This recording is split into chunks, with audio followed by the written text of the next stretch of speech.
How you doing this morning? Are y'all up? Are y'all awake? I don't know about you, but during the offering, Pastor Ron almost took us into church. I don't know about you, but when you understand uncommon favor, you can't sit in your seat like this and say, that's okay.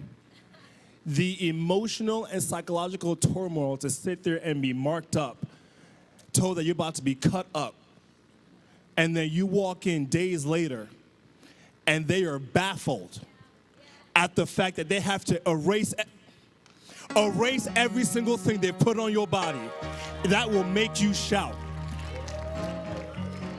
There's this nice churchy line that says, favor ain't fair, but actually there was a pastor that came out and he absolutely rebuked us for saying that. He said, favor is fair. It's your right. It is your right to be in a position that is above the world. It is your right to be in a position that puts you at the head and not the tail, that puts you as above and not beneath, that puts you as one that will give money but never have to beg for it. Uncommon favor is your portion. Are you with me? Now, these cute little claps may be the reason why you still are walking in common favor. It's second service. I'm going in.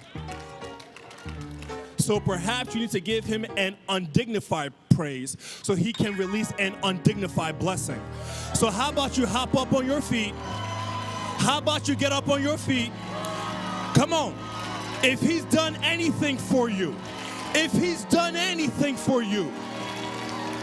you made it to church this morning, you have breath in your lungs, you've got a dance in your feet.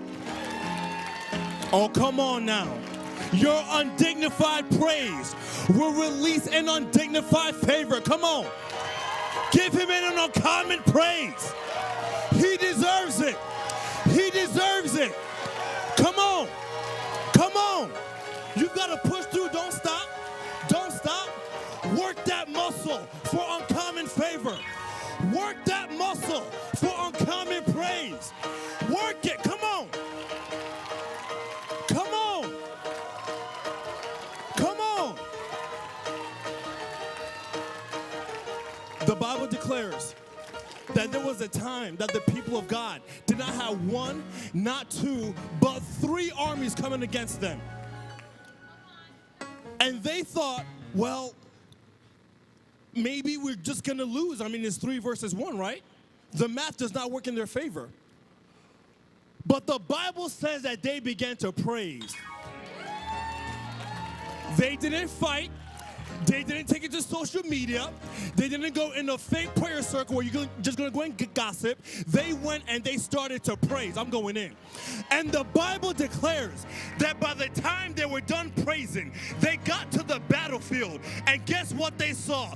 The enemies turned against each other and they defeated each other.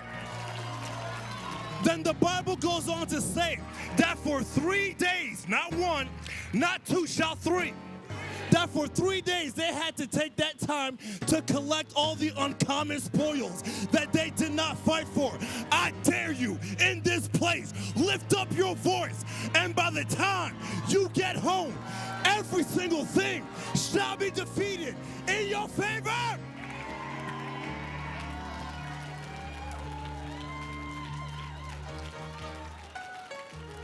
Y'all need to understand where there is a wave of it.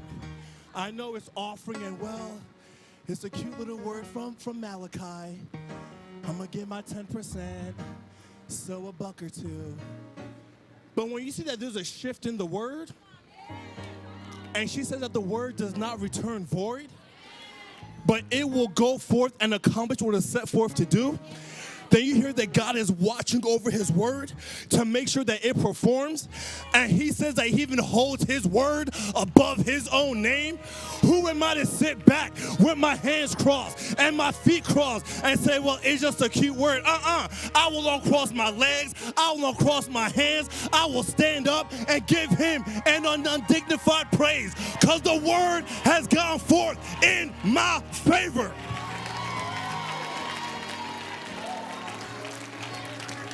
All right, sit down. That wasn't my word. I don't apologize. I have learned in my 9 years here and the other times at the previous church that I never apologize for praise. I've not met one person in the Word that apologized for praise. In fact, the one person that I know that came against praise had her womb shut up. I'm in the Word. Okay. Speaking of the Word, let's go to 2 Samuel chapter 4. That was the intro, y'all. Who's excited to be in the house of the Lord? I was glad when they said unto me, let us go into the house of the Lord. All right, 2 Samuel chapter 4. I'm going to try to compose myself so I can look all dignified. Saul's son, Jonathan, had a son named Mephibosheth, who was crippled as a child. He was 5 years old when the report came from Jezreel that Saul and Jonathan had been killed in battle. When the child's nurse heard the news, she picked him up and fled. Next screen. But as she hurried away, she dropped him. Say dropped. Say dropped. And he became crippled. This 5-year-old boy has done nothing wrong. He's not committed some crazy sin. He's not done anything that you think would warrant this ending. He woke up one way and is going to bed a different way. Woke up being able to walk by himself on his 2 feet. But by the end of this verse, he's crippled. He's not a baby like the video depicted. He is 5 years old. Let me give you some historical context. His lineage is traced back to Saul and Jonathan, and they are in a war with the Philistines. You remember the Philistines. We have a giant named Goliath, and if you actually read your word, you will see that Goliath was fighting on behalf of whom? Awesome. Now, in that war, 1 Samuel, we see that they've actually won because David went forth, correct? And he defeated Goliath. And now we have a victory against this one enemy. But in 1 Samuel chapter 31, it's a different story. You see, now Saul is being defeated by that which he had previously defeated. He is now being defeated by that which he had previously defeated. And the Bible declares that he is killed. He has his head cut off, and then his body is now strung up in public. This is not just a loss.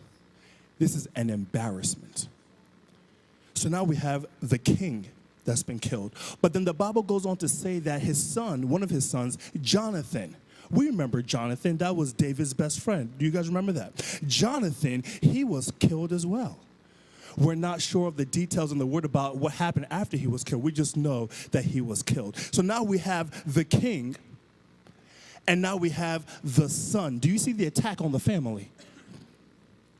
So now this nurse, she understands that, well, this boy that I'm taking care of, he's part of the royal bloodline, see? Because his father was Jonathan, whose father was Saul. So if you're going to kill Saul and you're going to kill Jonathan, who's the next person to kill? The baby. Because you don't just go after the fruit, you go after the root. You don't just go after what you see in the parent, you go after that seed. So now we have this nurse that understands if she does not get this boy to safety, his life is on the line. So she picks him up with every good intention and is running and is running. And some situation, we're not saying it's the devil. We're not saying it's malicious. It happened. She trips. And this boy is now crippled to the point where he is now dependent on you to pick him up and move him, but you're busy. Depending on you to pick him up and move him, but you've got other things to do. Depending on you to pick him up and move him, but you have your own ministry to take care of. Depending on you to pick him up, but you have your wife and your kids. For the rest of his life, he is thinking that he's dependent on everybody else. I would dare say that many of you that have walked through the doors of this church today are feeling like Mephibosheth. Well, how so? Not that your legs are crippled, but perhaps your soul is. Perhaps your heart is. Perhaps your emotions are. Perhaps where you thought that you were supposed to be great, now you're feeling crippled. Perhaps where there was a prophetic word over your life 5 years ago, now you're feeling crippled. There might have been a song in your heart, but now your voice is shut up. There might have been a word in your mouth, but now it's shut up. There's a ministry burning in your spirit, but now feeling crippled. Can you do me a favor? Turn to the person next to you. Say, neighbor, I know it may not feel like it. I know it may not look like it. But I've just been dropped into destiny. Oh, come on, come on. Give the Lord a hand clap. Come on, give the Lord a hand clap.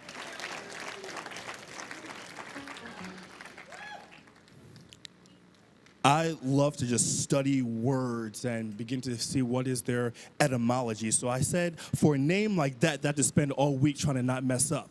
Mephibosheth. Mephibosheth. Mephibosheth. Thankfully, there's an easier way to say it, and that is Meribbaal. Thank you, Jesus.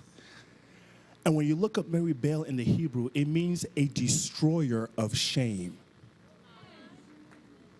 That even before his legs became crippled, even before that nurse dropped him, the Lord knew to speak to his parents to put a prophetic declaration on his life that no matter the situation, you will destroy it.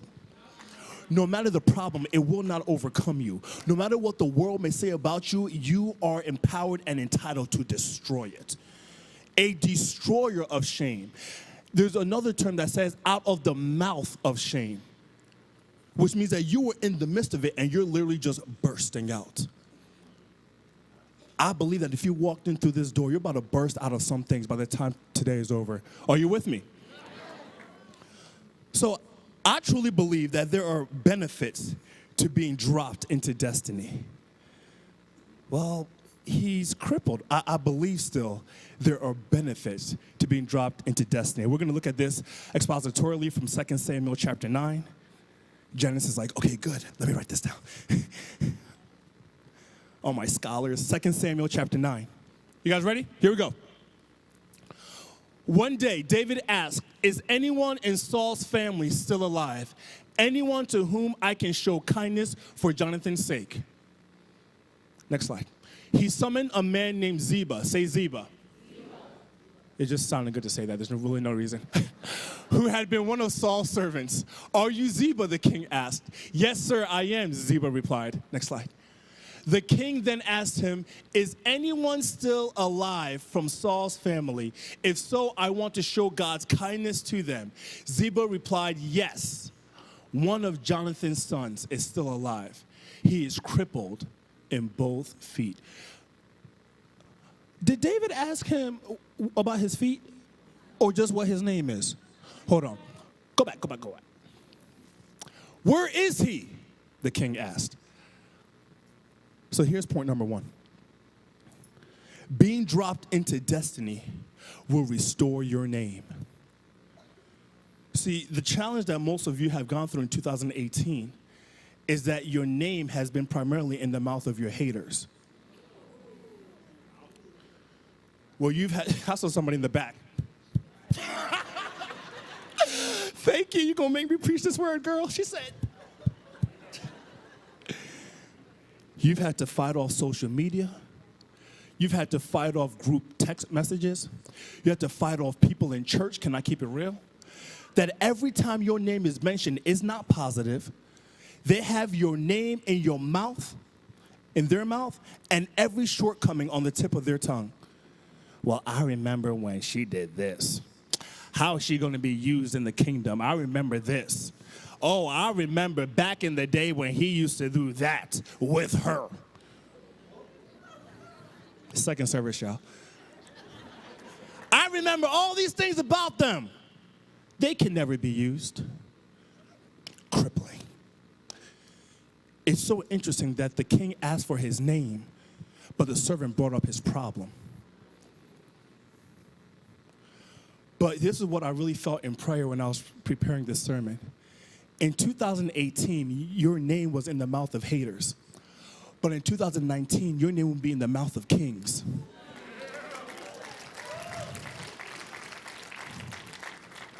Because when your name is in the mouth of haters, they can only talk about you. When it's in the mouth of a king, the king can then promote you. You've gone through the valley, you've gone through the storm, you've gone through the desert, and all of those were formative to where you've been today. But I'm here to decree and to declare into your life, it's time for you to take a seat at the king's table. But you cannot take a place at the king's table until your name is called by the king. Well, I don't care. I'm just going to be a humble servant in the background. I don't care what people say about my name. That's a lie. There's power in the name. We don't just think about Jesus. We don't just read about him. You have to decree his name. That at the what of Jesus? Not the thought, at the what? Not the reading, at the what? There's power. Too long have you been in that valley? You needed it. Too long have you been in that desert? You needed it. Too long has your name been dragged through the mud? It built character. But do you really believe that your name can be in the mouth of kings in 2019? Do you believe that your boss right now is being woken up as a word is going forth and saying, I think this person deserves a promotion?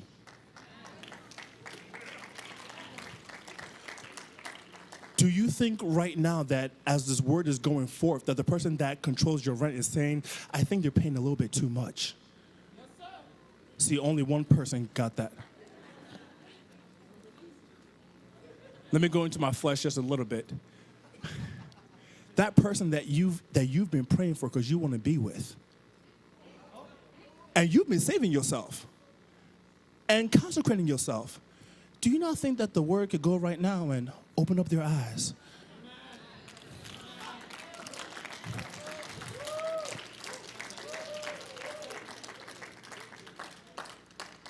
You have gone long enough with your name in the mouth of haters.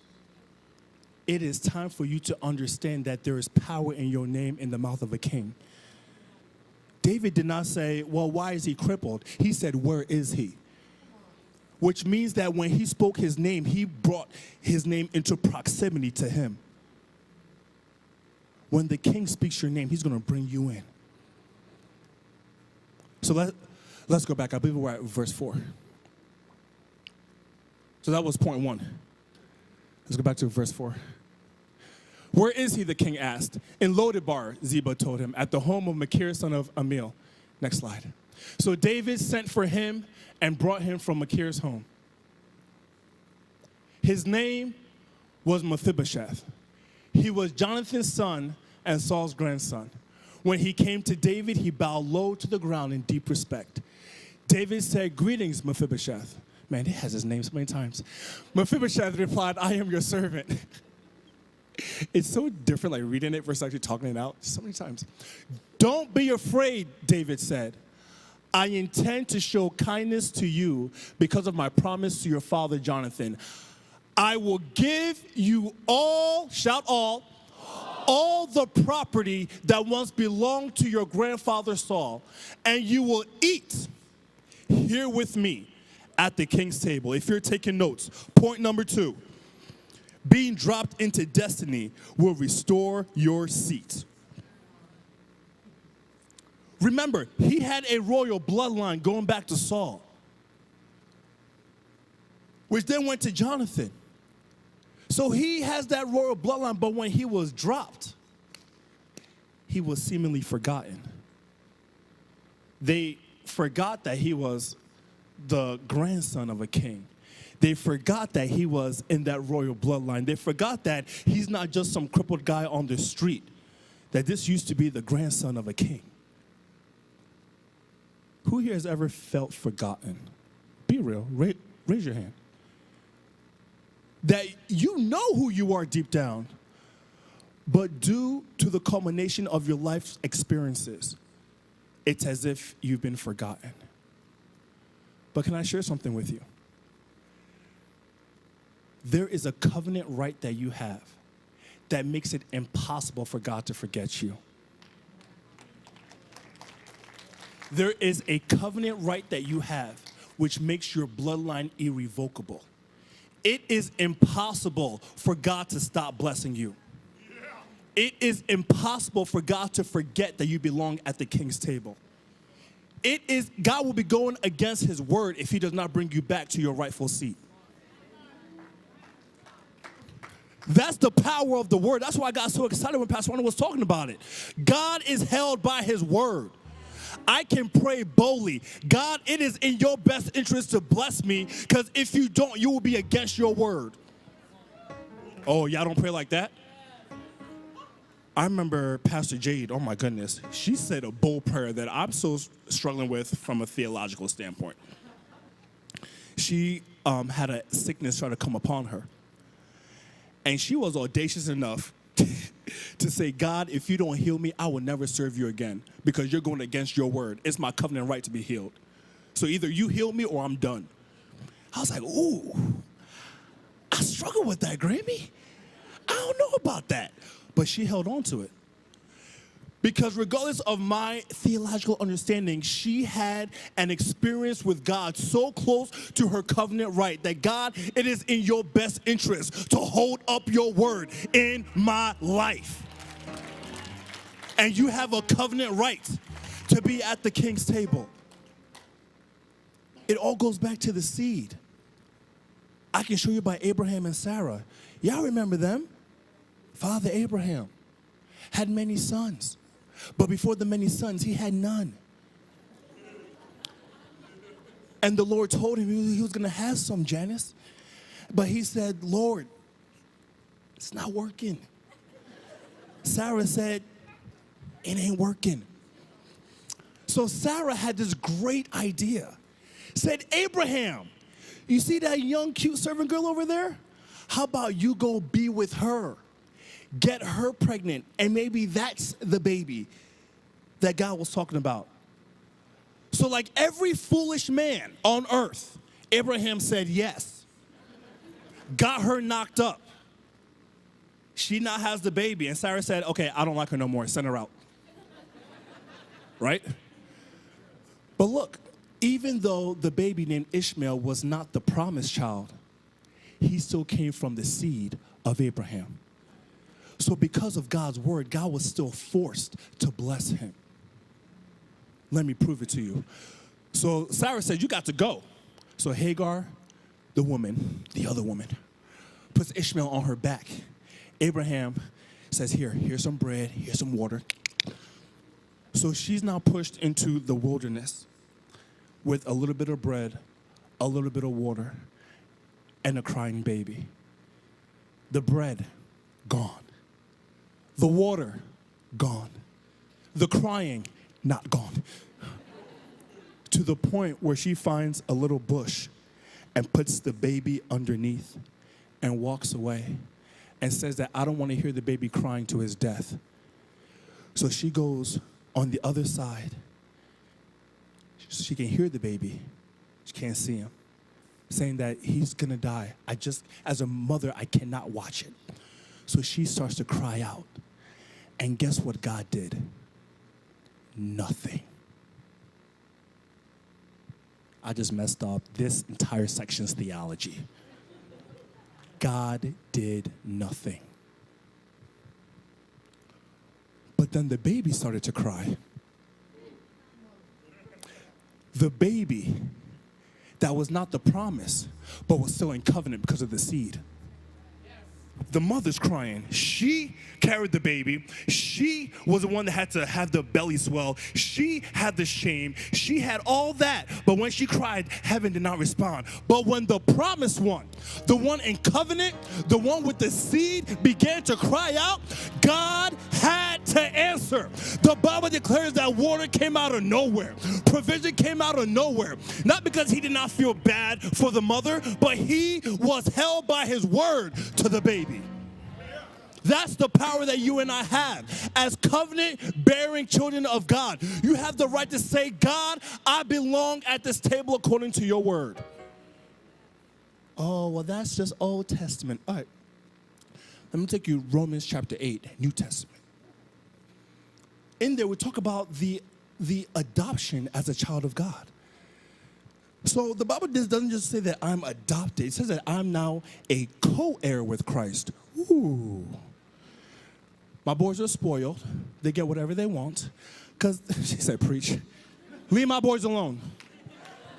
Because they're my boys. I don't work hard for them to just have a mediocre life. I want them living their best life. They get what they want. And if I say no, they go to mommy. If mommy says no, they go to Nana. But Judah understands, as the son of daddy, I'm going to get what I want. It's his covenant right. But as a co-heir and being adopted in, you are now granted the same rights as if you are a son. Without the work, without the investment. So now if the Bible calls me a co-heir of Christ, going back to that principle, that means that whatever Jesus has, I do. Does Jesus have sickness in his body? Did Jesus have to beg for money? Did Jesus have self-esteem issues? I'm a co-heir. I'm a joint heir. I'm in covenant. So when I sit at the king's table, I don't sit as a guest. I sit as family.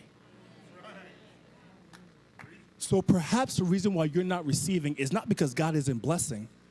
It's because you're trying to receive as a guest. To receive as a guest is different from to receive as a son. My guests will get anything after what I've given to my children. But if you're a family, you get it first. God does not have leftovers in store for you. Oh, come on now. The best of the best is reserved for you at the king's table. Oh, but I thought he was crippled.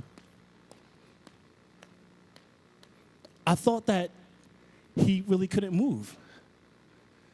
But remember that same servant that said, oh, he has crippled legs? He had to pick him up and place him at the table. So for all you that have issues with your haters, let me tell you this. The same people that talked about you in one season, they will be serving you in the next season. For the Bible goes on to say, Ziba, since you serve Saul, you're going to serve him too. Not only will he sit at my table, all the land that belonged to Saul, you will go and harvest for his family. I love that as a son, it's called sweatless equity. Pastor Andrea taught me that. She said, you're about to enter into a season where you don't have to work for this stuff. And that's sonship. And that's daughtership. I said it in first service. My heart breaks for people that attend his tabernacle as a guest or as a guest for 5-10 years. But it never becomes like family. Because when it becomes like family, you now become a son or a daughter. And in church as a whole, there's been this negative connotation about being a son or a daughter. Well, I just submit blindly, whatever they say I have to do. But you don't really understand that there is a covering in being a son. There is a protection in being a son. I am a son of this house. If I have an amazing Darlene and Melissa G cheesecake brought to my house, come on somebody. And I have that first slice, it's amazing. But if I leave it uncovered for a week, then I come back home, they didn't mess it up. I left it uncovered. Regardless of the potential, it's spoiled because it wasn't covered. My heart breaks for people that refuse to be covered by family. And the best covering is to become a son or a daughter. Because in that, you have a seat at the king's table. Regardless of my legs, regardless of my situation, regardless of my problem, you have a seat at the king's table, and you have the covenant right to be there. Are you with me? So what was point number 1? Awesome. Nobody's taking notes. Being dropped into destiny restores your name. Point number 2, being dropped into destiny restores your seat. Let's pull up verse 12, and I'll give you my third point. Keep on going. Next one. Here we go. Mephibosheth had a young son named Micah. Stop. Mephibosheth had a young son named Micah. Third point, being dropped into destiny restores your purpose. Work this out with me. If you have young kids in here, cover their ears. Mephibosheth, 5 years old, legs don't work. Verse 12, has a son. Didn't say adopted. Didn't say spiritual son. He has a son. So, Kayla, you've had too many babies, so you can help me. Can you work with me, girl? If the Bible says that his legs don't work, but then the Bible says that he has a son, what does that imply to you? You haven't figured it out? Yes, you have. You figured it out 5 times. Come on, somebody. Wouldn't that imply that something else is still working? Work with me, y'all. Y'all acted all super saved. Yeah, Lord, come on. The feet don't work, but something else does. So the question to you and I is, what else have we killed just because my feet were crippled? What have you buried because only one other thing wasn't working? There's this victim mindset that's going around in which if there's one area of my life that's down, then every area of my life is down. Well, my car broke down, so I can't experience Jesus today. You have live stream. I got fired from this job. I'm done for. Monster.com. Let me get real. I got hurt by this one church 20 years ago that wasn't even this church. Every church is going to hurt me.